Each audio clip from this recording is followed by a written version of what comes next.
Hello, thank you for attending the Eating Disorder Hope inaugural online conference today. We're very excited about our next presenter, Dr. Nicholas Farrell. He is with Rogers Memorial Hospital, and he is a licensed clinical psychologist who directs and supervises the treatment of patients in eating disorder programs at Rogers Memorial Hospital. Dr. Farrell specializes in empirically supported cognitive behavior therapy treatment strategies. And these are used to help patients in our eating disorder, in Rogers eating disorder program. Additionally, Dr. Farrell is a regular contributor to scientific research on the effectiveness and dissemination of CBT for eating, anxiety, and mood disorders. He is also published in over 20 peer-reviewed journal articles and book chapters. Dr. Farrell has been the gracious recipient of a federal grant for funding to study the role of social stigma in the context of eating disorders. Today, Dr. Farrell will be presenting on the unique features and effective strategies in treating males with eating disorders. And just a couple of quick housekeeping items. You will have a pop-up box that will show up in your lower right-hand quadrant of your screen. You can post any questions you have for Dr. Farrell there. He will be addressing questions at the end. If we do not get to your question, he will respond close to within 24 hours of the ending of the presentation. And there's also a chat box, so if you have any questions for us, you can post that there and we can respond during the webinar as well. So with that, oh, one more thing, sorry. Dr. Farrell very kindly gave us a PDF copy of his PowerPoint presentation. And though we want to be very respectful of Rogers and his ownership of this, I believe, Dr. Farrell, it's okay for people to print off a hard copy for use? Absolutely. Excellent. All right. And with that, I'd like to introduce Dr. Farrell. Great. Well, thank you so much for having me. I'm really excited to do this presentation today. Again, my name is Nick Farrell. As a clinical psychologist and supervisor of eating disorder services with Rogers Behavioral Health, we're very fortunate to be able to share some important clinical tidbits and knowledge from a successful history that we have treating males with eating disorders. So my objective in this presentation is to help clinicians who may routinely treat males with eating disorders in their practice, and just providing some guidance for how to go about this treatment effectively. So to give you a little bit of an overview of what I'll be covering in the presentation today, I'll start with just a brief review of eating disorders in males. We'll talk a little bit about prevalence rates as well as some of the unique features that stand out in males with eating disorders, and we'll talk about how these unique features directly contribute to several important treatment considerations. I'll then be spending the majority of my time talking about two particular behavioral therapy interventions that we found to be quite effective in the treatment of males with eating disorders, and those two interventions are exposure-based therapy and behavioral activation. And we'll talk a little bit about kind of the roots and the history of those treatment strategies, and then how they're uniquely applied to this population. And to really kind of try to drive this message, to try to drive some of these key teaching points home, I'll wrap up with a couple of case examples, which my hope is will really kind of bring these two behavioral treatment strategies to life. So talking a little bit about the prevalence rates amongst males with eating disorders, I'm just showing you a couple of statistics here that were published in the most recent iteration of DSM. You can see the lifetime prevalence rates for anorexia nervosa, bulimia nervosa, as well as binge eating disorder. Looks pretty scant. Hovers around the ballpark of 0.5 to 1.0 in terms of the lifetime prevalence rate. But what's a little bit more telling is when we start to look at kind of the entire population or body of individuals who have been diagnosed with anorexia or bulimia. What we find is that a quarter of those individuals are actually male. And then when we look in the context of binge eating disorder, BED, we see that this lifetime prevalence rate jumps up to about 36%, or excuse me, what I meant to say is 36% of individuals currently diagnosed with binge eating disorder, it's estimated that 36% are male. So this is greater than 1/3. One of our newer eating disorder diagnoses, avoidant restrictive food intake disorder, what's fascinating about this diagnosis is we see no gender differences in terms of the prevalence. In fact, there are several studies now suggesting ARFID may be somewhat more prevalent in males. And what this all kind of gets at is that, these conditions, eating disorders, are significantly more prevalent amongst males than we had probably previously imagined them to be. So from kind of the literature, we can currently estimate that close to about 10 million men in the United States will experience an eating disorder at some point throughout the lifespan. And what we know to be more troubling is the increased prevalence of eating disorders as males develop throughout the turbulent adolescent years. So there's an unfortunate statistic out there showing that from the age of 12 through the age of 20, the prevalence amongst males, prevalence of eating disorders amongst males more than doubles during this time period. So, what this all gets at, folks, is, eating disorders, something that we've historically thought of as being predominantly a female condition. These are very much a guy thing too. When we look at some of the unique features of eating disorders and how these features kind of manifest in males, the first important point I want to make is that unfortunately there's very, very limited research that has been done comparing kind of eating disorder features in males versus females. Based on the limited work that has been done, though, one very striking finding that we see consistently is that the vast majority of eating disorder features tend to present more severely in females.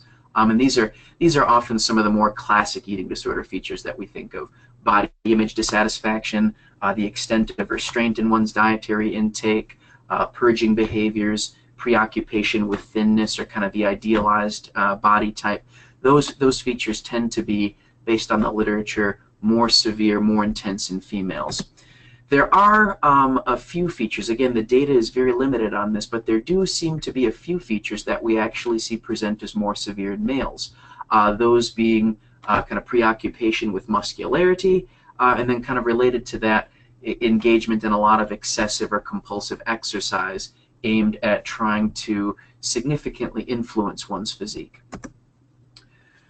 I want to show you some interesting findings that we derived from a recent study that was done with just under 1,900 patients that were treated over the last 15 years at various levels of care within Rogers Memorial Hospital. So in this study, we compared a wide variety of eating disorder features amongst 390 male patients to just over 1,500 female patients with eating disorders. The two key instruments that we used to assess the variety of eating disorder features were instruments that you might be familiar with. These assessments were the Eating Disorder Examination Questionnaire, the EDEQ, which is a really widely used, well-validated, and accepted measure of global eating disorder severity, as well as the third revision or version of the Eating Disorders Inventory. So those are our two key assessment instruments. What we found, not surprisingly, corroborated previous findings from the literature. Nearly all of the eating disorder features that we examined in this study were experienced at significantly higher severity levels amongst our female patient group. That we did see some evidence, though, for higher rates or higher intensity of exercising, as well as frequency and intensity of binge eating in some of our male patients. Looking a little bit more globally at the kind of unique nature of body image concerns in our male patients, certainly we see more of a pronounced desire for a very athletic and muscular physique as compared to kind of what we think of as the very slender, thin ideal that's sort of classic amongst females with eating disorders. And we know that when healthy, well-functioning males are exposed to any type of media depiction that kind of idealizes this very muscular, bulked-up physique, this tends to lead to increases in males' body image dissatisfaction as well as increased drive for muscularity. So it shouldn't surprise us then that when we survey adolescent males who routinely exercise and ask them about kind of the intentions or the motivations for their exercise, a significant majority of this group reports that the motivation for their exercise is aimed at trying to bulk up, to gain more muscle mass. And in very extreme forms, we know that this can manifest as something called muscle dysmorphia, or what's more playfully termed bigorexia. So muscle dysmorphia is looked at as kind of a strain or a variant of body dysmorphic disorder, where the body area, or the kind of the area that's viewed as very concerning from an appearance-related standpoint is the musculature of the body. So individuals who struggle with muscle dysmorphia often view themselves as insufficiently muscular and engage in a lot of extreme unhealthy behaviors aimed at trying to bulk up. So we see some overlap with some of the tendencies and features of muscle dysmorphia in our male patients with eating disorders here at Rogers. When we look at some of the co-occurring psychopathology in males and comparing that to females, let's first just look at what we know the national trends are in comorbidity rates in eating disorders. So when we look at the co-occurrence of anxiety disorders with eating disorders, we tend to see most studies kind of hover around the 60% mark. So if an individual meets criteria for an eating disorder, there's about a 60% chance, if not greater, that at that same time that individual will meet criteria for at least one anxiety disorder. And then the co-occurrence of depression, based on the study that you look at, kind of tends to hover around the 50 to 70% mark. And what's telling is that when we look at differences between comorbidity patterns between males and females, what's generally found is no significant differences whatsoever. So in other words, these comorbidity patterns tend to not vary whether we're talking about males or females with eating disorders. There's actually a little bit of evidence suggesting that the co-occurrence of depression can occur at higher rates in males with eating disorders. And we also know that there's a very unfortunate statistic that the mortality rate is actually somewhat higher amongst males with eating disorders. So to make a long story short, the same degree of kind of extreme co-occurring psychopathology that we see in female patients with eating disorders, that's just as present, if not more, to a greater extent in male patients with eating disorders. So just a brief summary of what I've covered so far, and then some important treatment considerations based on the literature that I've reviewed. When we look at eating disorders in males, we certainly see a lot less emphasis on kind of the thin ideal and a lot more emphasis or desire for more of a bulked up muscular athletic physique. There tends to be, not surprisingly then in male patients with eating disorders, heightened prevalence of extreme forms of exercise as well as binge eating tendencies. Again, whether we're talking about male or female patients, we tend to see similar rates of really extensive comorbidity. This is something that I haven't talked about a lot yet, but anecdotally in our male patients with eating disorders, there's a high degree of kind of internalized stigma surrounding this idea that eating disorders, historically as a society and really as a profession, we've often viewed these conditions as being predominantly female disorders. And it shouldn't surprise us that this belief is very much internalized by a lot of our male patients. What that means is that a lot of our male patients who have gathered up the courage to get themselves to treatment, it's often been a very long and winding process where these guys have had to really kind of swallow their pride in a lot of ways because of that internalized shame and stigma surrounding having what they believe is a disorder that's really only present amongst females. So what does this mean from a treatment consideration standpoint with males? I wasn't able to touch on this before when I talked about the study that we did at Rogers, but one of the conclusions that we formed about this study is, yes, we see that a lot of eating disorder features tend to present as more severely amongst females, but that may reflect not a genuine difference between male and female eating disorders. What we think it may reflect is kind of a bias in the instruments that we use. That as well validated as these instruments are, many of them were developed decades ago, again at a time when as kind of a culture we may have viewed eating disorders as being really only a female thing. And so a lot of the items or questions on these instruments may be a little bit skewed or slanted towards assessing kind of the common features or presentations amongst females with eating disorders. So long story short, we think there's very, very good reason to believe that the scores that we derive from a lot of these instruments uniquely pertaining to males may actually reflect a pretty significant underestimate of the true severity of the disorder. Stigma, we know that to be a very crucial barrier, not only to accessing treatment, but also to just engaging in treatment, to, male patients actively kind of throwing themselves into and involving themselves in the treatment. What does this mean from a treatment standpoint? Taking a very gender-sensitive approach is important. where the clinician kind of understands really kind of some of the unique features of male eating disorders, particularly aimed at some of the unique body image related concerns that our male patients have. Whenever possible, a couple of authors have written about really it's kind of ideal for there to be some kind of separate treatment environment for males, not only where they can maybe connect with other male patients to kind of develop a sense of camaraderie and understand that I'm certainly not the only male on the planet or even the only male in my geographic area to be struggling with an eating disorder, but also just for there to be kind of a common shared experience in some of the symptom overlap with areas of body image related difficulty. And then finally, we know that males just may need to be engaged somewhat differently than females. Females on average may be somewhat more willing to talk with a therapist about problems that they're experiencing, and we know that males may need to kind of come in through the back door, so to speak, to be engaged in the treatment process a little bit differently than females. So this kind of gets towards what we feel is a very important rationale for using these two behavioral therapy strategies that I'm going to cover in depth pertaining to male patients with eating disorders.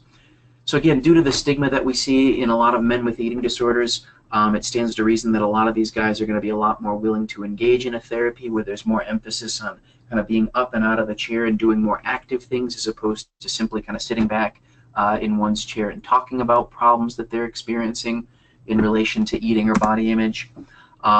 We also know, this is something I haven't touched on, but avoidance plays a very crucial role in the maintenance of eating disorders, and something that's a very shared feature between exposure-based therapy and behavioral activation is that both of these behavioral therapy strategies very much have avoidance in their crosshairs. Both of them are directly trying to target and uproot a lot of the significant avoidance patterns that we see in eating disorders. Some of the eating disorder features that you heard me describe earlier as occurring in higher rates in males with eating disorders, these are things like binge eating, compulsive or excessive exercise patterns. These are things that tend to respond very well to behavioral therapy strategies. So I'm going to now kind of walk you through step by step of how we implement what's called exposure-based therapy in the treatment of males with eating disorders. Just to kind of give you a brief overview of exposure-based therapy, for those of you who are unfamiliar with this approach, historically exposure-based therapy is a very effective approach for addressing really a wide variety of anxiety and fear-based problems. What it involves in a nutshell is encouraging individuals to gradually begin to approach or to confront scenarios, situations, stimuli that evoke fear, and to couple this with the prevention of what we call safety behavior. Safety behaviors being any kind of action or even a mental activity that a person can engage in that's aimed at trying to in some way reduce anxiety, reduce fear, and prevent some kind of negative outcome from occurring. So a couple of the major foundations of exposure-based therapy. The first major foundation is that as individuals begin to confront fear-evoking scenarios, we know that their fear will gradually tend to dissipate and fade over time. This is going to occur not only within a specific situation, but as an individual repeatedly confronts feared situations, their fear response is going to gradually diminish globally across kind of repeated exposures. Another major foundation of this approach is that exposure-based therapeutic activities really allow patients to have good experiences where they can kind of put some of their feared anticipated outcomes to the test, because what we know tends to occur is that in most cases patients are going to learn one of two things. One, the outcome that they fear is either a lot less likely to occur than they had anticipated it to be, or a more commonplace feared outcome is something that the patient comes to learn that they can tolerate better than they had anticipated they could at the outset of treatment. So what I'm going to do now is kind of walk you through a model of how we know that fear and anxiety-based conditions can be maintained over a long period of time. What we view as kind of the most central feature across fear and anxiety-based conditions is what we call catastrophic beliefs. And these catastrophic beliefs kind of pertain to a feared situation or stimuli that the person might try to avoid. So to illustrate this model to you, I'm going to use a relatively straightforward example of a dog phobia. So imagine that an individual with a dog phobia might endorse this catastrophic belief: dogs are violent, dangerous animals. The effect of endorsing this belief is going to be that this individual is not going to be able to help the fact that his attention is going to become naturally kind of drawn more towards dogs or any kind of dog-related stimuli.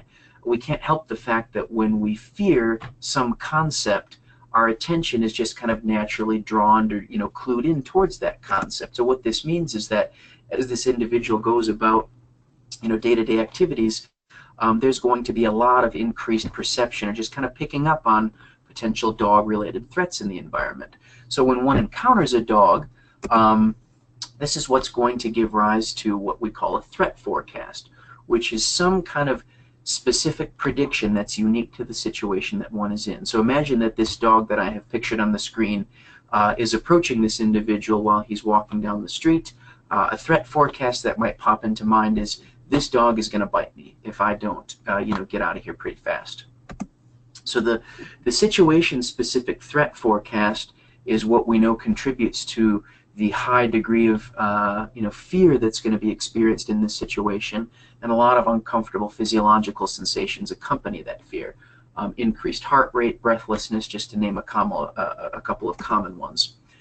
And this is what's going to drive the individual's motivation to engage in those safety behaviors. I've got to escape this situation, I've got to avoid it, I've got to get out of here. In some way, I've got to prevent this feared outcome from occurring, or else I'm going to be maybe violently attacked by this dog. Now, it's the safety behaviors themselves, this kind of long arrow I've drawn back up to the top of this model.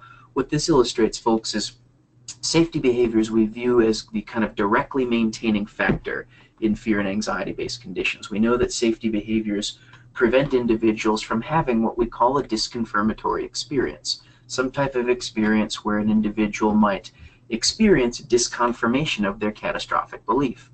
So in this situation, by virtue of this individual never encountering dogs, the individual's never going to have an experience that would disconfirm the belief that dogs are in fact violent and dangerous. And this is what's going to fuel or maintain this catastrophic belief that dogs are in fact violent and dangerous animals, and I only escape a really, really awful outcome by virtue of my avoiding or escaping them. So a little bit more about what exposure-based therapy involves. There's kind of two major components to it. First, individuals who are undergoing this treatment are encouraged to begin confronting the stimuli and the situations that they fear, while at the same time we have to couple this with the gradual elimination of those safety behaviors. So in the example that I used with the individual before with dog phobia, this individual might be encouraged to gradually begin petting dogs. Three core aims that we're trying to accomplish in the implementation of exposure-based therapy. Those aims are to help our patients experience reduced anxiety and fear in relation to the stimuli that they try to avoid, while at the same time helping individuals to develop kind of more healthier, realistic beliefs or conclusions about their feared stimuli, and then finally helping the individual to experience increased tolerance of the distress that they encounter in feared situations. Again, we know this is a very highly effective strategy that dates back even to the 1960s in the treatment of individuals with anxiety and fear-based conditions. And it's really only been in the last 2 or 3 decades that we've done some work looking at unique applications of exposure-based therapy in the context of eating disorders. But the good news is this important work that's been done over the last 2 to 3 decades suggests it's a very highly effective strategy in treating individuals with eating disorders. Let's talk about some of the reasons why this treatment tends to work well. This is going to get back to the 3 core objectives that I talked about before with exposure-based therapy. So first of all, we know exposure tends to work well because it leads to a phenomena that we call habituation, which is just another way of saying that when we repeatedly confront feared situations, our fear responding tends to diminish over time. So increased exposure to feared situations leads to decreased fear responding. Examples of this that we try to help patients to understand this phenomena of habituation include ways that we've all probably overcome natural fears that we kind of have as children. Riding a roller coaster, pedaling our bike for the first time without the aid of training wheels, jumping into the deep end of the swimming pool the first time. These are things that, upon the first exposure to the scenario, we tend to experience a really high degree of fear and urges to avoid. But with with increased exposure, we tend to learn the situation is generally safe and tolerable, which leads to decreased fear responding. A more contemporary view of how exposure-based therapy exerts its therapeutic influence is centered around this this concept that I'll term that's been called the violation of expectancy. So here, the active mechanism of exposure-based therapy is viewed as helping patients to experience that disconfirmation of their catastrophic beliefs. So what patients generally learn from exposure is that the likelihood or the severity of the negative outcomes that they anticipate is generally overestimated on their part. And then finally, we know that patients who undergo this treatment tend to experience really significant increases in self-efficacy. This kind of sense of confidence that one is capable, more capable than they had imagined, of tolerating or just enduring really distressing situations.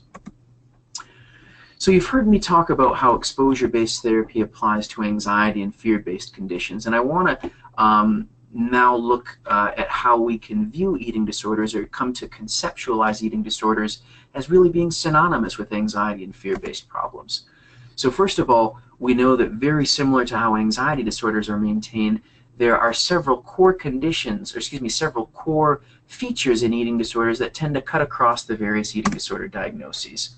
Some of those core features are things that I'm sure a lot of you are familiar with. Across the eating disorder diagnoses, we certainly see a myriad of unhealthy behaviors aimed at trying to control weight and shape, extreme degree of preoccupation with topics around food or body shape or one's weight, a lot of intense body image related distress, and then just kind of core general low self-esteem. What we could view, though, as perhaps one of the most central features that spans across all of the eating disorder diagnoses is this kind of intense fear of a variety of potential consequences related to eating or one's body shape or their weight. And of course, across eating disorders, we see a variety of safety, or what we've termed in eating disorders field kind of compensatory behaviors that are generally aimed at trying to influence or diminish the likelihood of these feared consequences from occurring. But we know that, like they do in anxiety disorders, in the realm of eating disorders, these safety behaviors tend to serve as one of the most kind of directly maintaining factors and kind of strengthening these fears. So I'll take the same model that I walked you through before and now kind of do it step by step, but applying to somebody with a fairly straightforward eating disorder. So imagine an adult male patient who might endorse this kind of catastrophic belief that people are going to reject me, maybe abandon me unless I have this very ideal, lean, muscular, athletic figure. As we talked about before, this is going to naturally draw this individual's attention towards kind of threatening cues. So this male's attention might be drawn more towards his body shape. So when this individual encounters some kind of perceived threat in the environment, like the prospect of having a slice of birthday cake at a birthday party, this might be met with a threat forecast. If I eat that cake, if I allow myself to routinely consume foods like that, that's going to lead me to become more flabby, to kind of get away from the muscular figure I'm trying to achieve, and of course then I'll probably wind up losing all my friends and wind up hopeless and alone.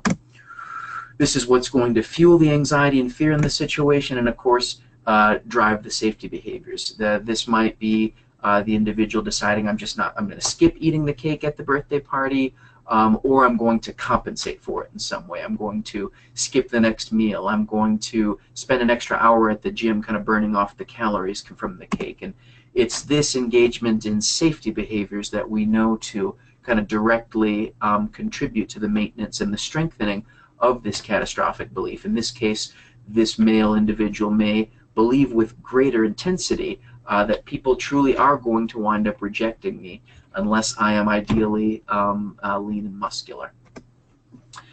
So I'm going to walk you now through how we go about applying exposure-based therapy in the treatment of eating disorders with male patients.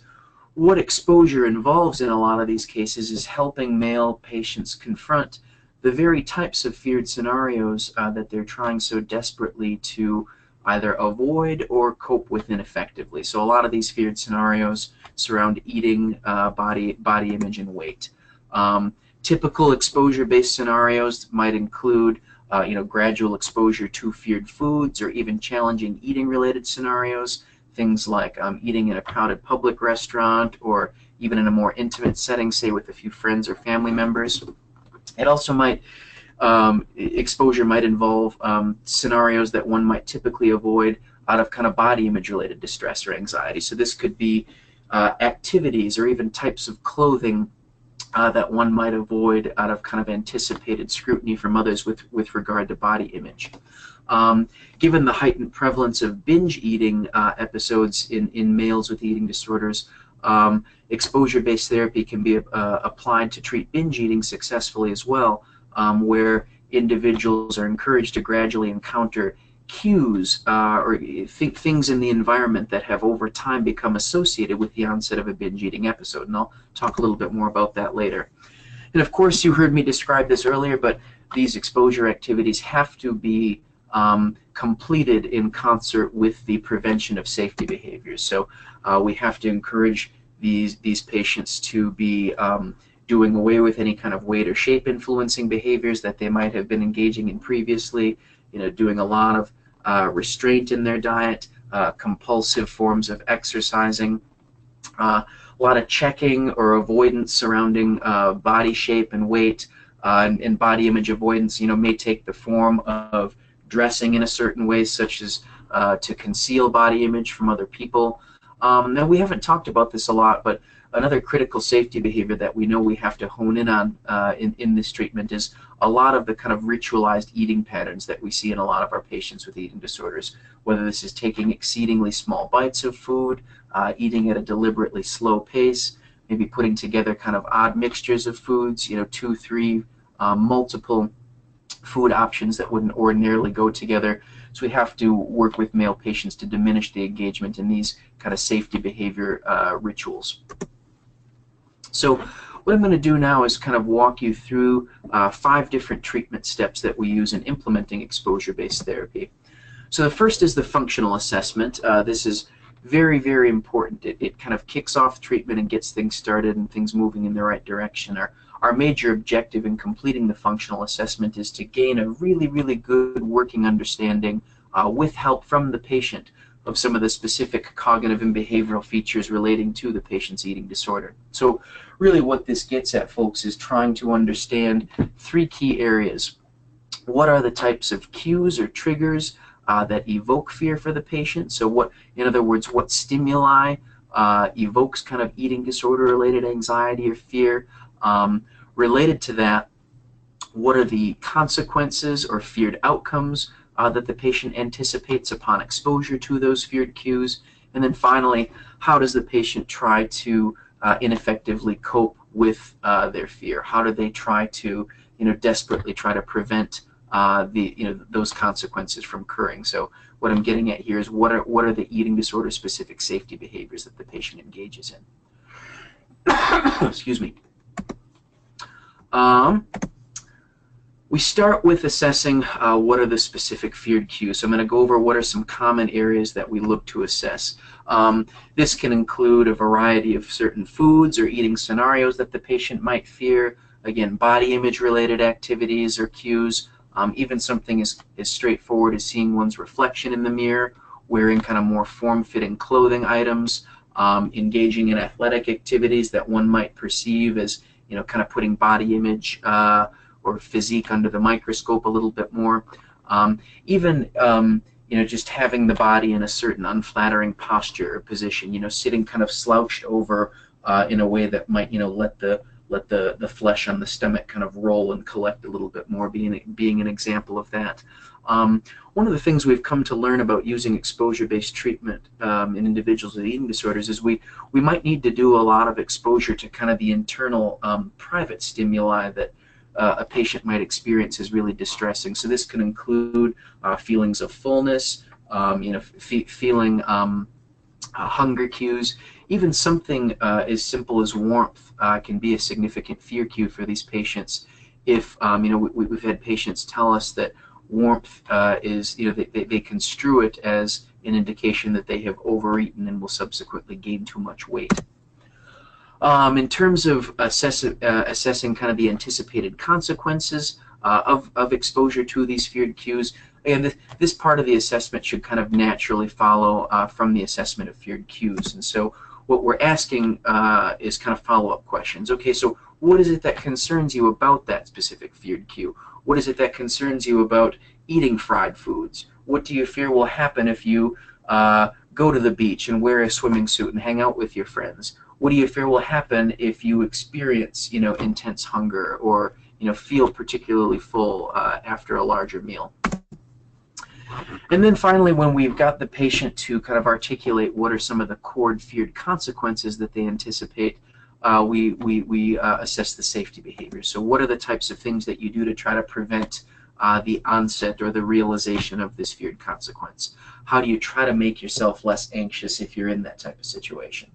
So those are the kind of key 3 areas that we address in the context of the functional assessment. And why doing a careful functional assessment is so important is because, as you'll see, it's going to directly contribute to the types of exposure-based therapeutic activities that you encourage the patient to engage in really throughout the course of the rest of the treatment.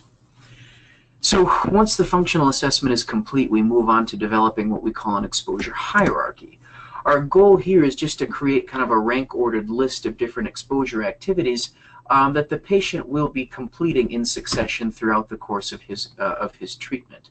What this in effect does is kind of creates a nice systematic roadmap that will be traveled throughout the course of treatment, arranged in order from activities that evoke kind of lower levels of fear and anxiety to activities that the patient anticipates to evoke higher levels of fear or anxiety. What these exposure activities need to be directly designed to target is the very feared cues that were identified in the course of your functional assessment with the patient. And so the feared foods that you may have identified in the course of the functional assessment, what that leads to in developing the exposure hierarchy is creating exposure activities that will see the patient kind of gradually introduced to increasingly fear-evoking foods into his diet.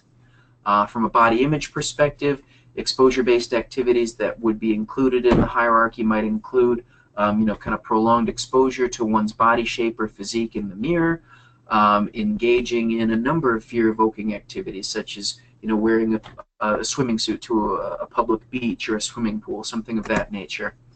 In terms of how we do exposure to binge eating cues, this might include things like the types of food items that one has typically had difficulty with binging on in the past.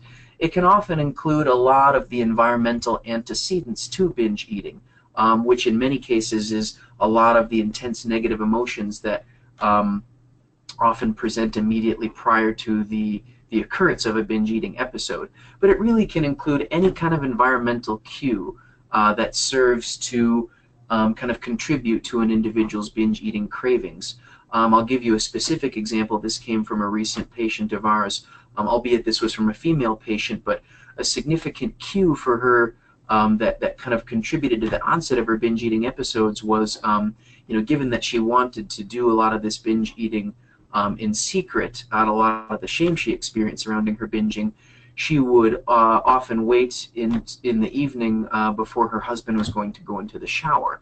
And so an environmental cue that kind of started to provoke binge eating cravings for her was something as simple as seeing her husband go to get a fresh towel from a towel closet or something like that. Just that environmental cue of seeing, okay, my husband is about to kind of begin his shower routine, that is what evoked pretty intense binge eating cravings for this patient. So binge eating cues can really include just about anything under the sun.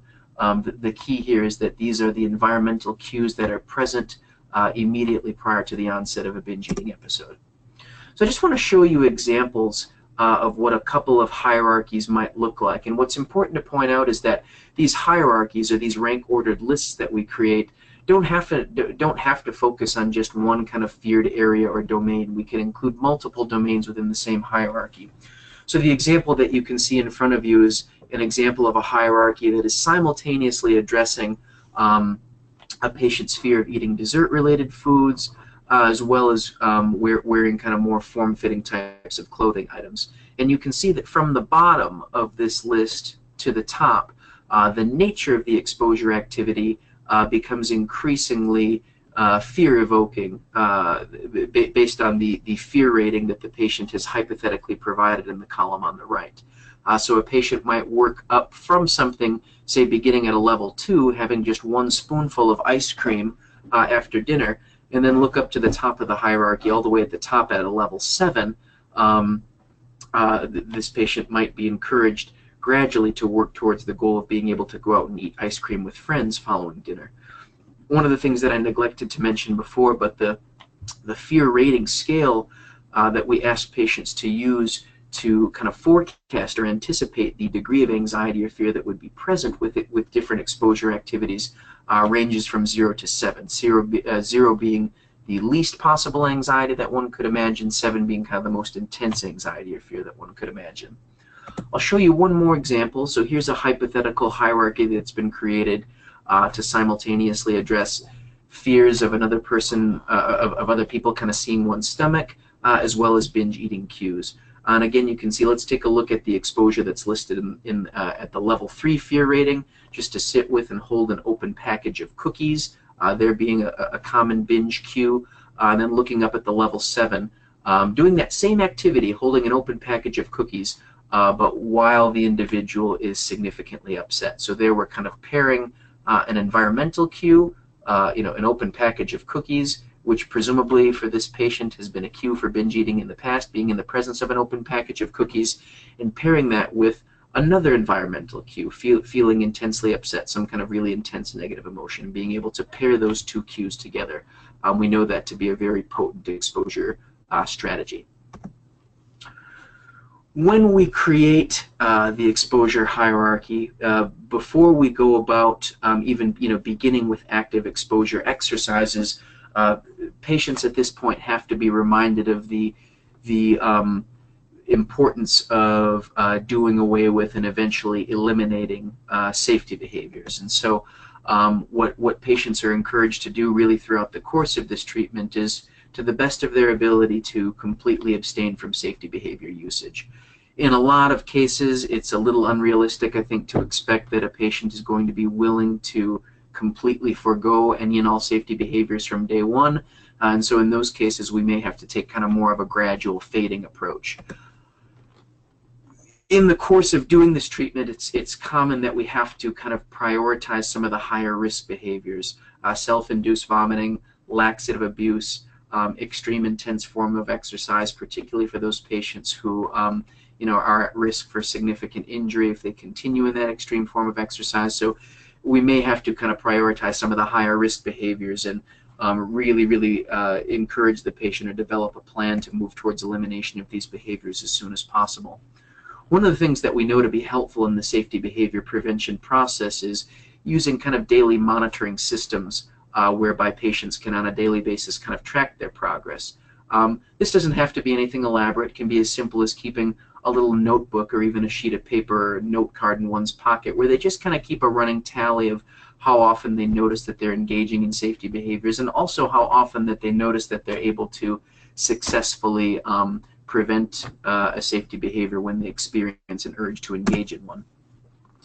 And what's nice about this process is that as patients make progress and achieve prevention of safety behaviors, what a significant majority of patients report noticing is that the overall urge that they experience to continue using or relying on safety behaviors tends to gradually fade and decrease over time.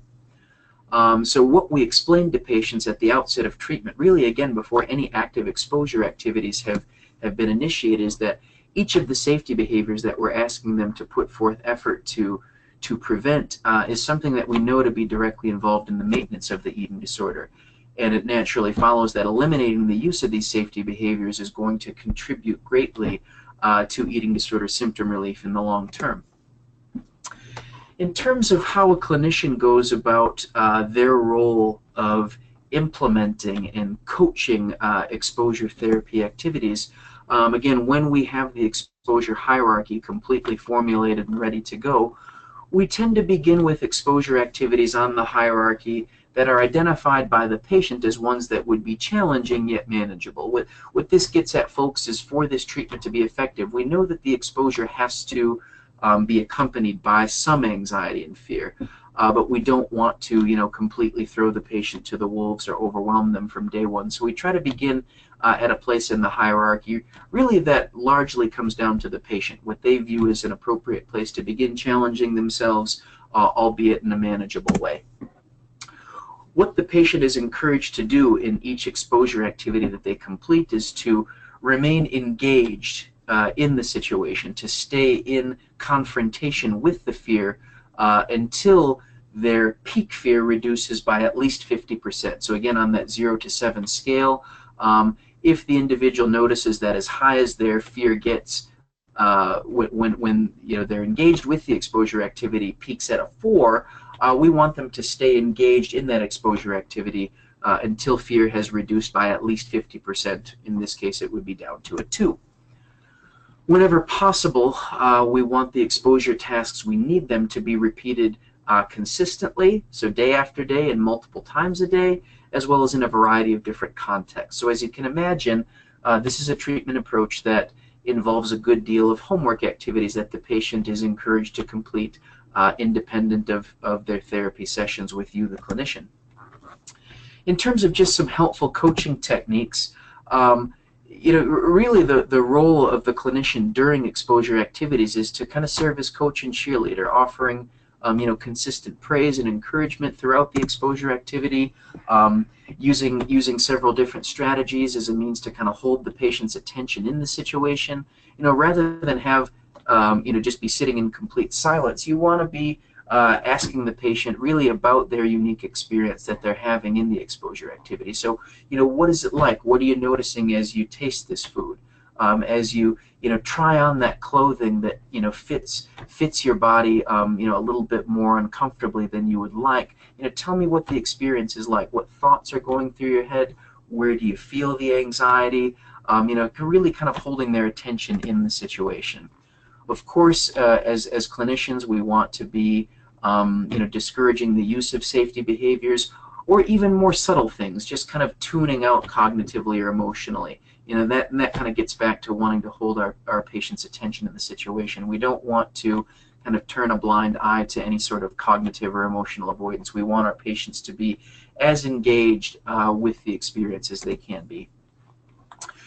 Immediately following the completion of each exposure activity, it can be helpful for the clinician to facilitate just kind of a brief review of the outcome. And this is kind of helping the patient identify areas of progress that they've accomplished. So helping them to see whether or not the feared assumption that they had anticipated at the outset of exposure was violated. Of course, in many cases, we assume that the feared outcome will be violated. And also helping patients to gather from their experience that they are able to better tolerate or endure the distress and anxiety that they encountered, better than they probably anticipated they could at the outset. In terms of how we progress throughout the hierarchy during one's course of treatment, when a patient completes exposure activities repeatedly and experiences that fear reduction between different exposure activities, so when a patient confronts the same feared scenario over and over and over again and experiences a nice significant reduction in their fear, we then move up and initiate some of the more difficult or higher up exposure activities on the hierarchy. So that begs the question, okay, at what point has a patient's fear really kind of sufficiently reduced? At what point is it safe to make that upward step in the hierarchy? There really isn't a great answer to this. I think just a couple of guiding principles would be, first of all, if the exposure activity that the patient is engaged in is consistently only causing them minimal fear, on that 0 to 7 scale, around the mark of 1 or a 2, that's a good indication it's time to take that next step upward in the hierarchy. It may be, and we see this in a lot of cases, that the patient themselves is, even in spite of really significant anxiety reduction, the patient themselves are endorsing not only increased or improved capability at being able to tolerate the anxiety they're experiencing, but that, coupled with a willingness on the patient's part to go ahead and move up to kind of the next level in the hierarchy, to take on that more challenging exposure activity. And of course, the goal throughout the course of treatment is to gradually move throughout the entirety of the hierarchy such that by the end, we have A, completed all of the activities on the hierarchy, including those ones that were identified as kind of the most anticipated fear at the outset of treatment, and then, of course, being coupled with complete elimination, maximal elimination of engagement in safety behaviors. So that wraps up kind of my overview of exposure-based therapy and how we apply that treatment. I'm going to move on now to describing a second behavioral therapy intervention known as behavioral activation. Again, just to start with a brief overview of behavioral activation, or BA for short, what this treatment approach involves. Well, first of all, it's historically a very effective treatment for addressing depression. And I talked a little bit before about the significant kind of co-occurrence between depression and eating disorders. We know that behavioral activation is effective because what's encouraged is gradual increases in a variety of different life activities that for the patient are very personally meaningful and relevant. So these are things that are highly idiosyncratic because the types of behavioral activation tasks or activities that we encourage are very personally relevant and fulfilling to an individual. A couple of the major foundations of this approach. We believe that depression, one of the most crucial maintenance factors of depression, in other words, why doesn't depression just go away naturally with nothing but the passage of time? Avoidance being a really crucial maintaining factor in depression.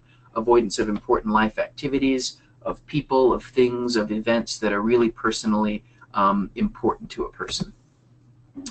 So it follows that activating a good variety of different behaviors that are personally fulfilling and meaningful to a person, and doing this consistently, will bring about improvements with one's mood, kind of experiencing more consistent positive mood, as well as one's overall sense of well-being.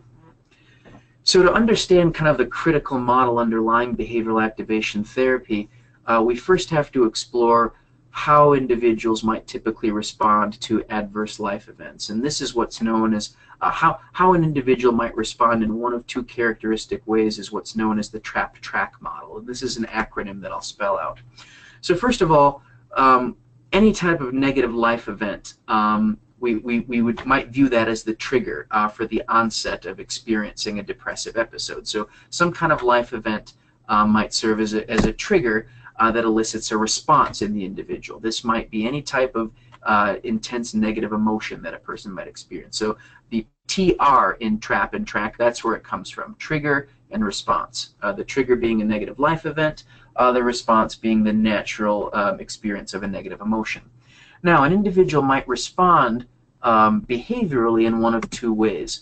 An individual might engage in kind of an avoidance pattern, kind of just the type of thing that a lot of people do from time to time when they encounter a really significant life event, to kind of withdraw, to pull back from life event, from life a little bit. The other, kind of the converse, or an alternative way of behaving in response to a really significant life event that's accompanied by negative emotions is what's called active coping. This is, what we view to be, of these two behavioral patterns, certainly the more helpful one. Doing, something to try to stay actively engaged in coping that's going to be helpful in the long term. And I'll use an example to kind of spell this out. So, based on this model, how might an individual become depressed over time? Again, let's consider the example of a negative life event being the trigger, where an individual was up for promotion at work, but they unfortunately did not receive the promotion that they were hoping that they would get. This naturally is going to lead to a response where one might experience a really intense negative emotion accompanied by fatigue, a noticeable loss of interest in important life activities or people that are important to that person. And the individual may respond to that intense negative emotion by engaging in a more avoidant pattern of coping. So that person might show up late for work more often, using a lot of sick days, so a general pattern of avoidance and disengagement. Now, this avoidance pattern may unfortunately kind of come back and contribute to further triggers. Showing up late more often for work, calling in sick more frequently than is typical for that person is probably, unfortunately, only going to increase the likelihood that in the future that individual will not be up for promotion again. So let's back up a bit and look at if we can encourage this individual to try to stay out of the avoidant pattern and instead engage in a more active coping process. So say this individual might be encouraged to take the active step of meeting with the boss so that he or she could learn more about why, what factors contributed to not being chosen for the promotion. That might in turn help the individual to block the future experience where they're going to encounter further similar triggers. So a lot of this kind of comes down to active coping and problem solving in a way that's going to decrease the likelihood of kind of re-experiencing those same negative life events again and again and again. Let's talk about kind of some of the specific nuts and bolts of behavioral activation. What patients are encouraged to do is to gradually increase their overall engagement in a good variety of different life activities. And then, of course, at the same time, preventing avoidance or other unhelpful coping strategies.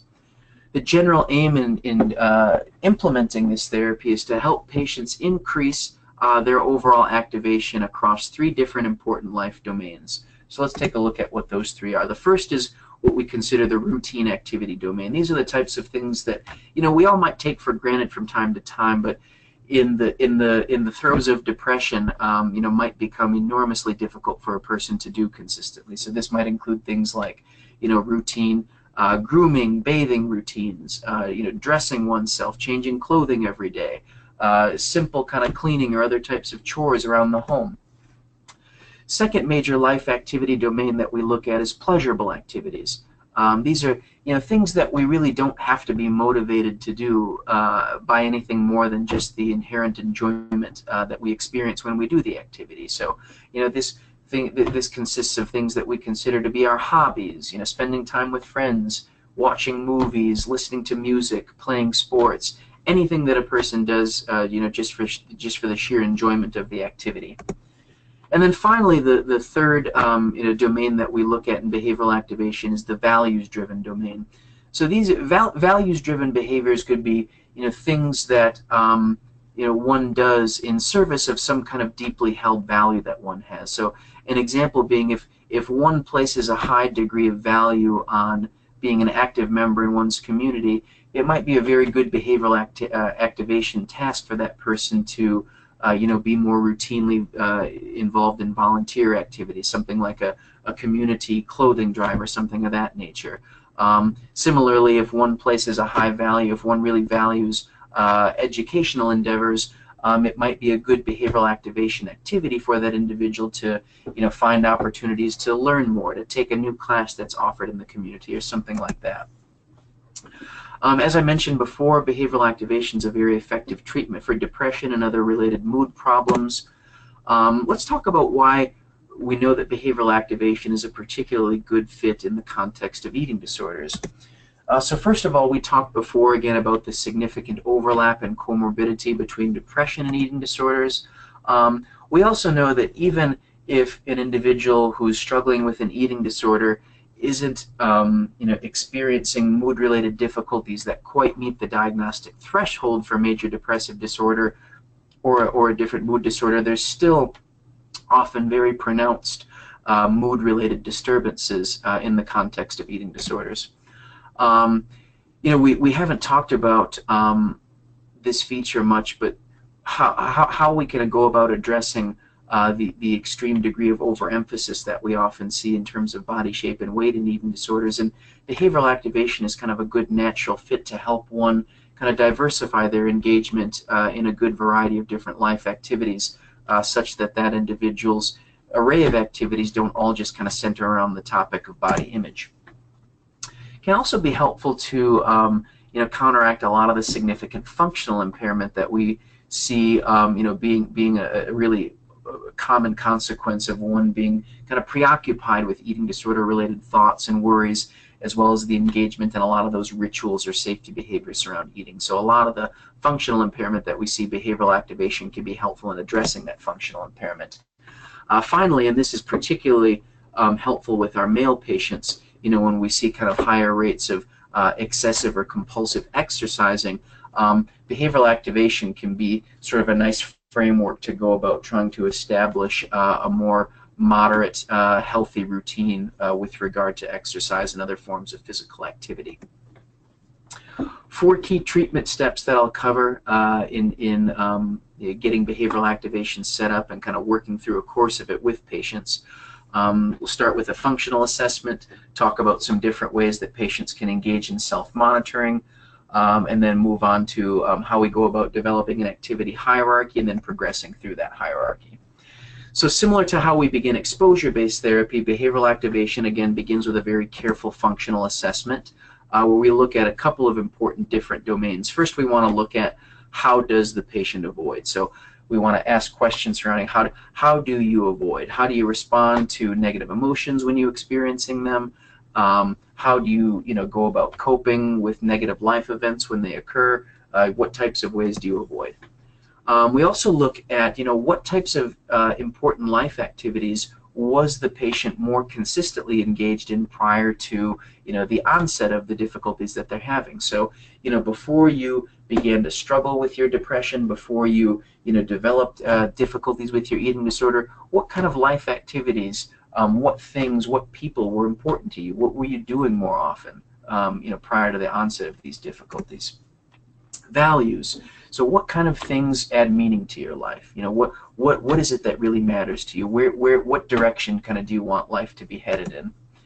And then finally, we want to assess any kind of current life stressors that may require some problem solving. So essentially what we're looking here for, folks, is what current problems may stand in the way of the patient being able to activate himself more. If the patient, if we're encouraging them to engage in, say, more enjoyable activities, what current life stressors might prevent the patient from doing so? And consequently, how can we go about helping the patient in kind of circumventing those stressors?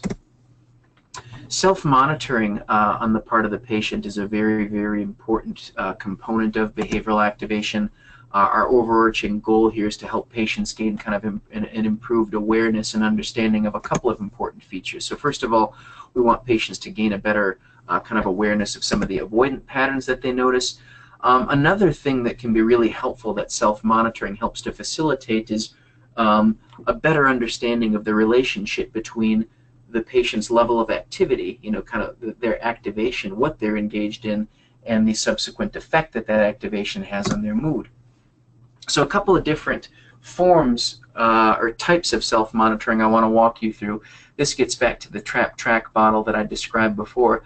There's specific TRAP-TRAC monitoring that can be done with patients to help them understand how they might avoid different patterns. And I'm going to walk you through kind of a log of what this might look like.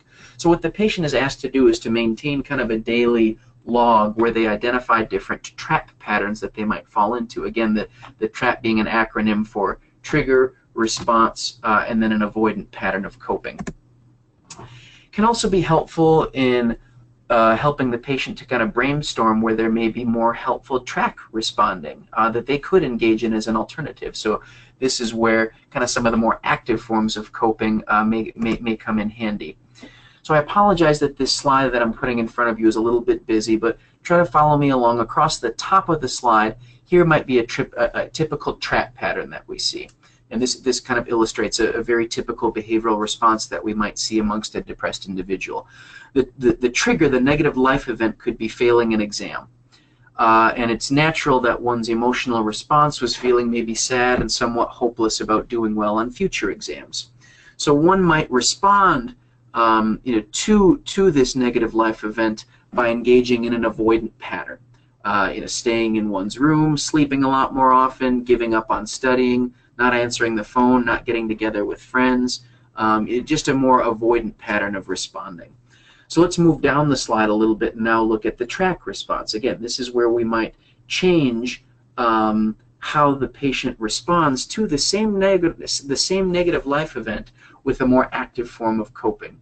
So again, same trigger, failing an exam, same response. The individual feels sad and hopeless about doing well on future exams, but encouragement to stay out of the avoidance pattern and encouragement to engage in a more active form of coping in this example might involve encouraging this individual to do things like working one-on-one with a tutor, going and speaking with the professor to talk about what was missed or what areas of the exam this individual really struggled with, maybe doing something like finding a study partner.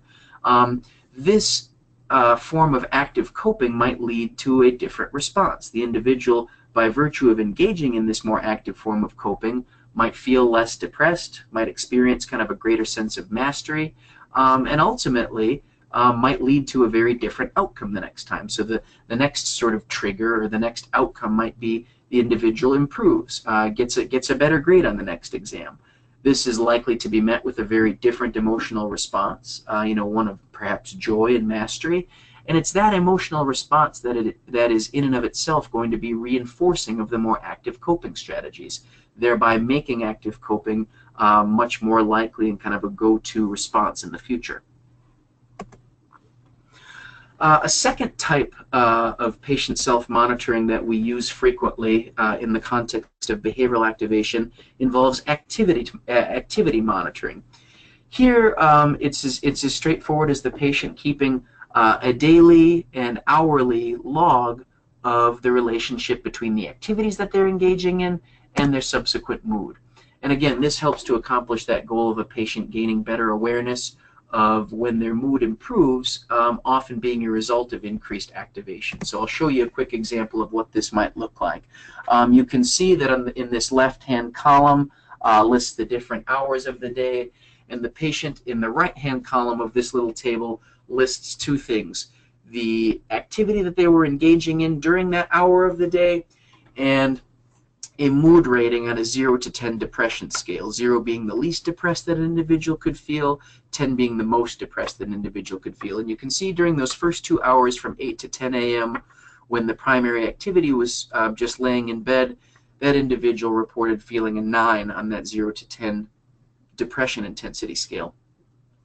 You can see, though, that as this individual took steps to activate themselves, so from 10 to 11 a.m. they talked on the phone with a friend, from 11 to 12 they got up and showered and brushed their teeth, and then spent some time from 12 to 1 reading a mystery novel, you can see the subsequent effects on mood.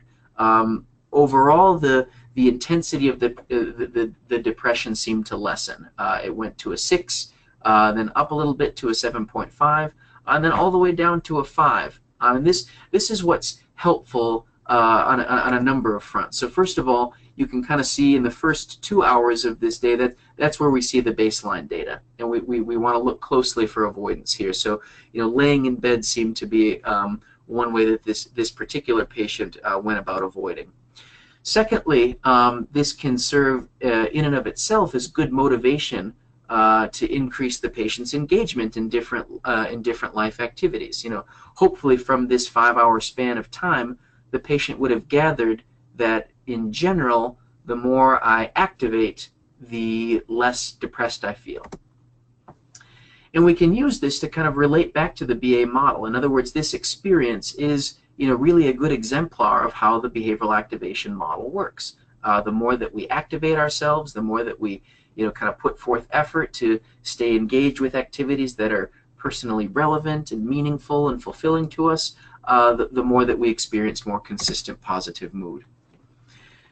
So we, like we do in exposure-based therapy, in doing behavioral activation, we develop and implement what we call an activity hierarchy. And our major objective here is to, again, create a rank-ordered list of activities that the individual will engage in throughout the course of treatment.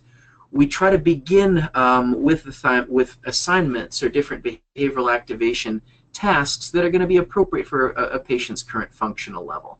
What we're getting at here is expecting too much, or kind of having the patient take on too much early in the course of treatment might backfire, and the patient might become overwhelmed and kind of just throw in the towel and give up. And I'll show you an example of what this might look like in a little bit.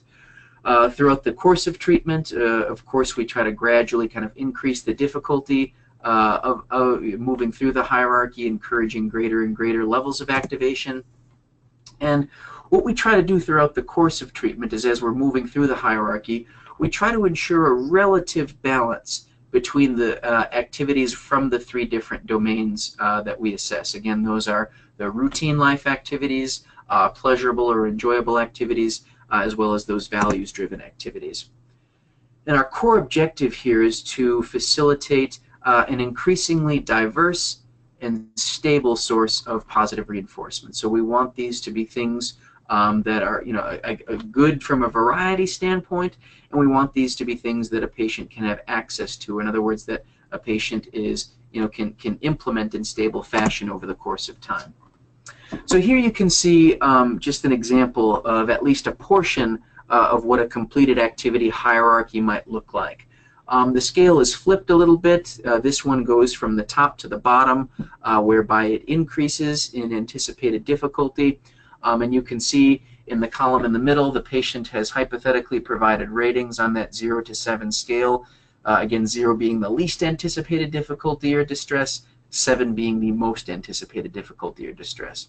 And similar to what we did with how we work through the exposure hierarchy, we start small, lower in the hierarchy, and work our way up. So this particular patient, in kind of getting the ball rolling with behavioral activation, might be encouraged to take on the following assignments: getting out of bed every day at 8:30 a.m., having a shower every morning, and then calling his best friend once a week. And then as an individual experiences kind of greater mastery of these activities throughout the course of treatment, greater and greater levels of activation are sprinkled in. So the individual might be willing then to spend 5 minutes a day picking up the bedroom, and be willing to get out of bed an hour earlier in the morning. And it naturally follows that we just kind of work upward through the hierarchy. Maybe the individual takes on tasks like working on a college application, watching some kind of sporting event with friends, and gradually kind of working through so that most of, if not all of, the activity hierarchy is complete throughout the course of treatment. So to summarize and to kind of wrap this all up neatly, I just want to take you through a couple of case examples that'll help, I hope, kind of bring these two behavioral treatment strategies to life.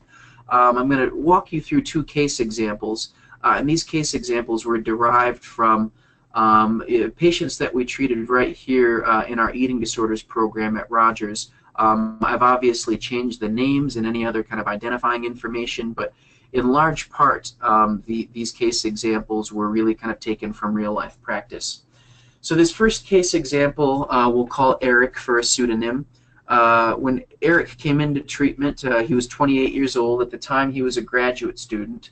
He had described a really significant history of a lot of perfectionistic tendencies from early in his life. He and his family, he described, always kind of really focused on eating healthy, only healthy food selections, cutting food items out of his diet that the family perceived to be bad or unhealthy. And in adolescence, Eric developed kind of increased researching tendencies, where he'd look a lot at the ingredients of various food items that he was eating and kind of the effects that they could have on the body. And what this led to was a really increasingly rigid pattern of avoidance surrounding bad foods. And throughout adolescence and into early adulthood, the extent of his restraint or cutting out, certain foods out of his diet became so significant that his diet really became whittled down to only a very narrow range of foods that he deemed to be acceptable. And as you can imagine, this contributed for this guy to really, really major disruptions, not only in his educational endeavors, but also his social life as well. So just to kind of give you an overview of what a course of treatment for Eric involved, some of the critical safety behaviors that Eric was encouraged to begin preventing engagement in include doing a lot of that food-related research, as well as a lot of reading of labels, and then making food selections based only on what he deemed to be safe food choices. So those are the critical safety behaviors that Eric was encouraged to gradually do away with throughout the course of treatment. Exposure-related activities that we encouraged this individual to engage in included gradual inclusion of certain foods, deemed to be bad into his diet. This included things like processed foods or foods that included sugars, as well as any, buying any kind of new foods that he was unfamiliar with, without doing a lot of his typical researching of the ingredients or the caloric content, or any of the effects that the food might have on his body. And then from a behavioral activation standpoint, some of the behavioral activation activities that this individual was encouraged to increased throughout the course of treatment included greater engagement in certain social activities that had been previously very important to him, a consistent source of positive mood, as well as gradually beginning to resume his educational pursuits. And to show you from this hypothetical patient, kind of what a snippet of his exposure hierarchy looked like, you can see that at the bottom of the hierarchy, we just did some, very gradual exposure to certain food items that he deemed to be kind of unacceptable or unhealthy. So at a level 2, we just asked him to merely kind of dip his fingertip in a little sugar bowl and then just lick the few fine granules of sugar that had stuck to his fingertip. And you can see that, working up then to a level 4 where he was encouraged to eat several pieces of candy throughout the day, all the way up to a level 7 where by the end of treatment, we were able to help this guy successfully be eating multiple dessert items throughout the course of a week. And then I'll walk you through a second case example. Again, names and personally identifying information have been changed here. So we'll call this patient Alex, who was a 22-year-old. When he came to our program, he was not working at the time and living at home with his parents. Alex described that as a child he was labeled as overweight, not only by his family physician, but was also a significant target for bullies at his school. At the age of 14, he developed a really, really bad bout of mono, and this led to really, really dramatic weight loss. And kind of unintentionally, he received a lot of positive feedback. I think people, if I remember correctly, people just assumed that his weight loss was intentional, and so he got a lot of kind of positive feedback, a lot of "wow, look at you, what great willpower you have," comments of that nature. And this contributed, based on how this guy described it, this really contributed to him becoming a lot more focused on kind of the ideal male athletic physique that I described earlier, increasingly throughout his adolescence. And coupled with that, he began to develop some really extreme compulsive routines around exercise as a means to try to bring about this extremely athletic physique. Alex described weighing himself excessively, and as a result of whatever the number was on the scale, developing really restrictive dieting habits following even nominal weight gain. So as an example, he might weigh himself in the morning, and even if he had gained a fraction of a pound from the previous day, the previous morning's weight, he might subsequently skip breakfast that morning or something like that. As you can imagine, given the extensive preoccupation surrounding body image and food intake, he became very much impaired, had to drop out of college due to his inability to complete his coursework, and also being consumed by those really compulsive exercise routines and rigid dietary patterns. And as a result, Alex lost out on a lot of the friendships that he had and also became very significantly depressed. So we'll talk a little bit about how we used behavioral activation with him. As a treatment overview, some of the critical safety behaviors that Alex was encouraged to gradually fade and eventually eliminate included those extreme compulsive exercising behaviors, as well as engaging in that excessive weighing process, that daily weighing, and then the subsequent dietary restriction that he would engage in. For exposure-related activities that we encouraged him to engage in, this boiled down to having a well-balanced meal plan without consideration of just kind of nominal fluctuations in his weight, as well as kind of gradual engagement in kind of less strenuous, less intense, and most importantly, less compulsive types of exercise. So that might have included him, like, for example, going for a jog for a much shorter duration of time and with a lot less intensity than was previously typical for him. And then from a behavioral activation standpoint, to kind of address his depression and sort of disconnection from important life activities, Alex was encouraged to begin to start to reach out and reconnect with some of his old friendships that had fallen by the wayside, as well as developing kind of some more leisurely outlets for physical activity that included his friends. And again, the key here was physical activity that was done in a way that was more leisure focused, as opposed to calorie burning, or trying to add muscle mass, or trying to significantly influence his physique. So here's a portion of what a behavioral activation activity hierarchy looked like for Alex.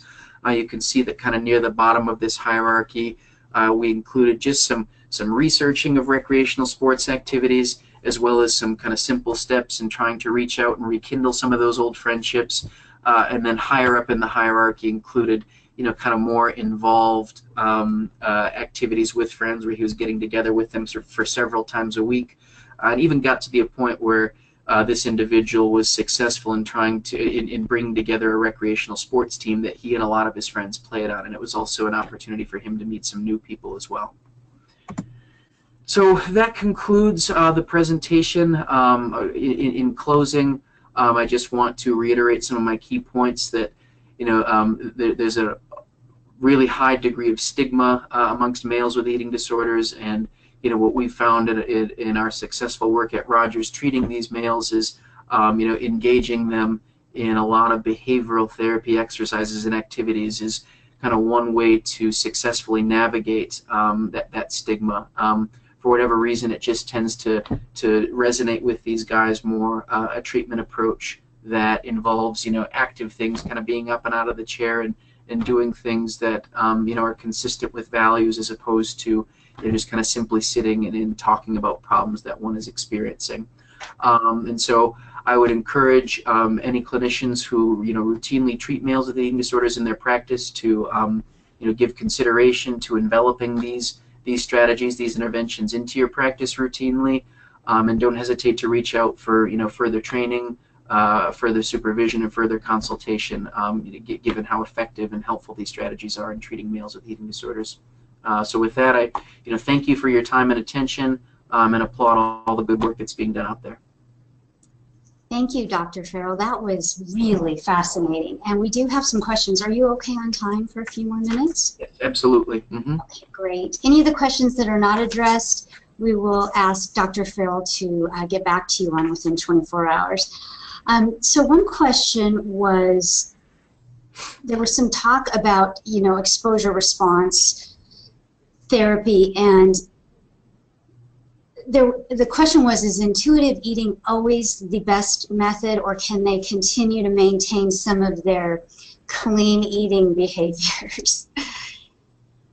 Yeah, this is I think that this question always takes me back to something that my advisor would routinely tell me in graduate school about the way that people respond to anxiety and fear. We all do it, and I guess what I'm getting at is that eating disorder features and tendencies are present in all of us, albeit to a varying extent. But many people get by just fine. Adhering to kind of somewhat of a clean eating diet.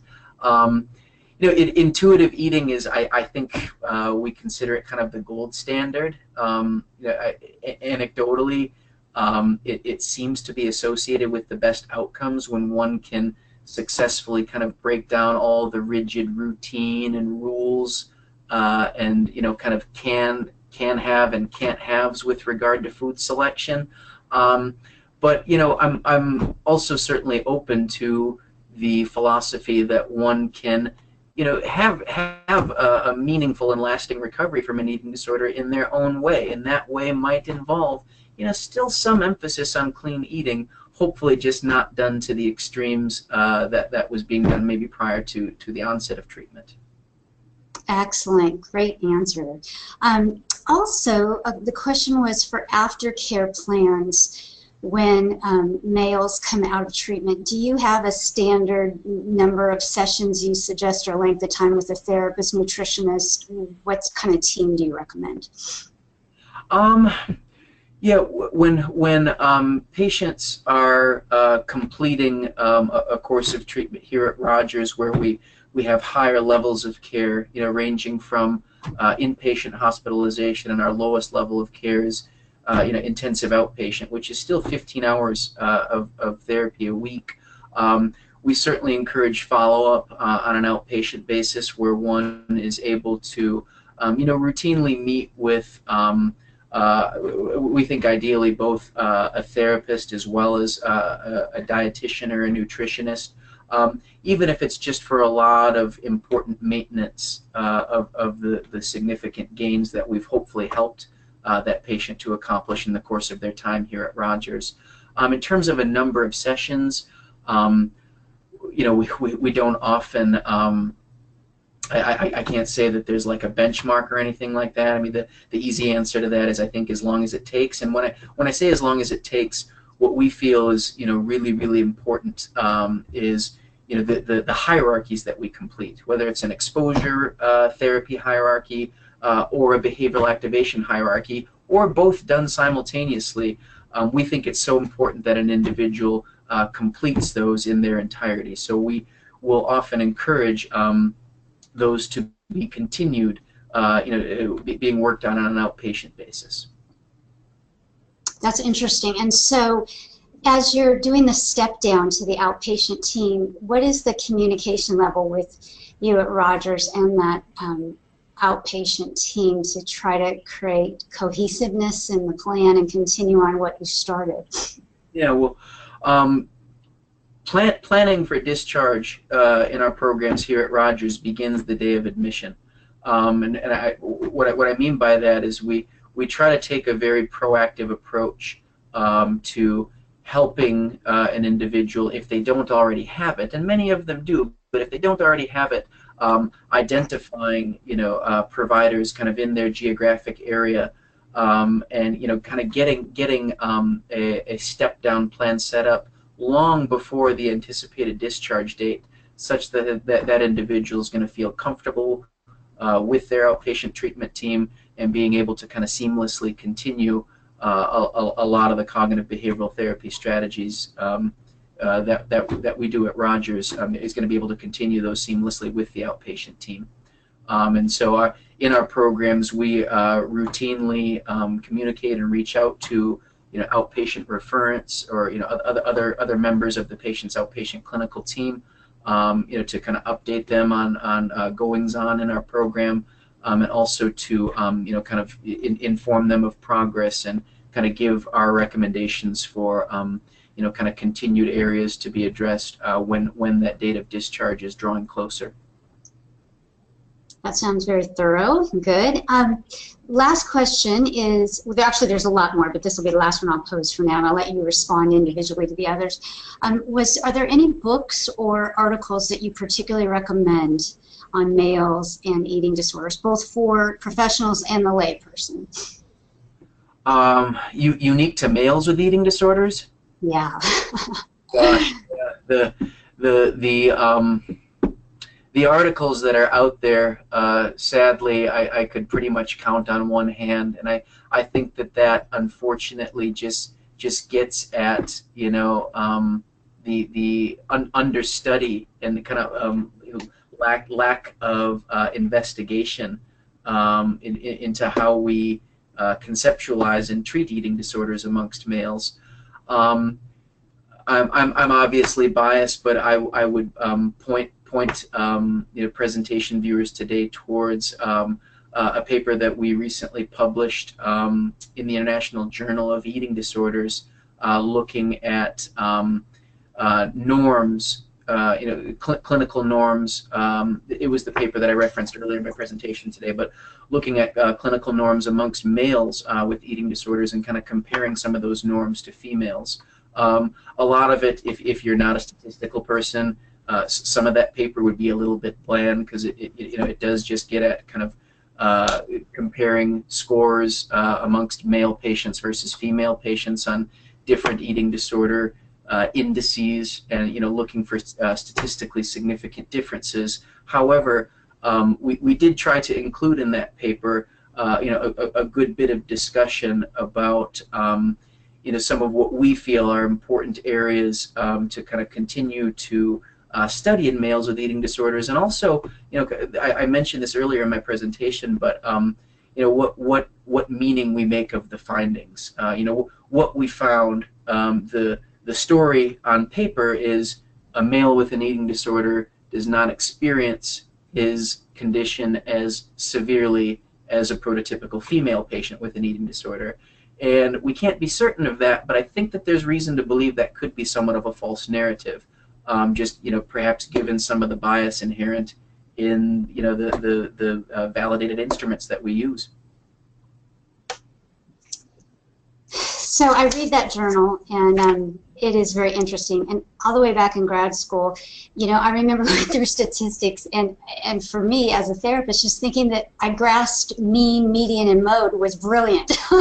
And then when you read those articles, it, you know, variance, and all this, it really gets complex. And so one of the things that I've been thinking about, and I might invite you to do this, is to take some of these journal articles and we do a, you know, 5-minute simplified video of you breaking it down into layman's terms for people, even the therapists, because sometimes it's just so steep to read. I think that could be really useful. So we may need to look into something like that. I couldn't agree with you more. And I'm aware, you know, this phenomena that we're describing right now has actually been researched, and then in my own anecdotal experience, I can tell you that, you know, the really kind of heavy statistical papers just kind of turn people off, and the important messages, I think, in a lot of that work unfortunately get lost. And so I certainly agree with you that there could be a lot of benefit to be had from things like that, where, you know, just a quick and easy summary of some important research findings could be done that, you know, the lay clinician might not be able to, you know, gather, you know, from reading a really research-dense journal article. Yes, I agree. So it's sort of the curation of content carefully, but then with the respect for the empirical data behind it, so that we don't fall into old school treatment, which was just kind of whatever stuck on the wall. It's very good to have it be scientifically based and people be able to understand it enough to see the reasoning for practicing it, or even the families to grasp it, right? Absolutely. Yep. Yeah, I mean, a scientific foundation, you know, for our treatments. I'm you know, biased given my background, but I can't stress enough, I don't think, the importance of that. Now that said, that I think that can be done, you know, kind of establishing and importantly disseminating the scientific foundation of evidence-based treatments. I think that could be perhaps done in a more effective way, such that it doesn't, you know, kind of turn off community-based clinicians who, you know, we know are really the bedrock of available treatment options for most people who are seeking help for eating disorders. Yes, agreed. Well, this was absolutely fascinating. I know everyone's really enjoyed this. Thank you for your time and your work. We're very excited to continue to watch you publish and grow professionally over the years ahead, Dr. Farrell. My pleasure. Thank you so much for having me. The pleasure was all mine.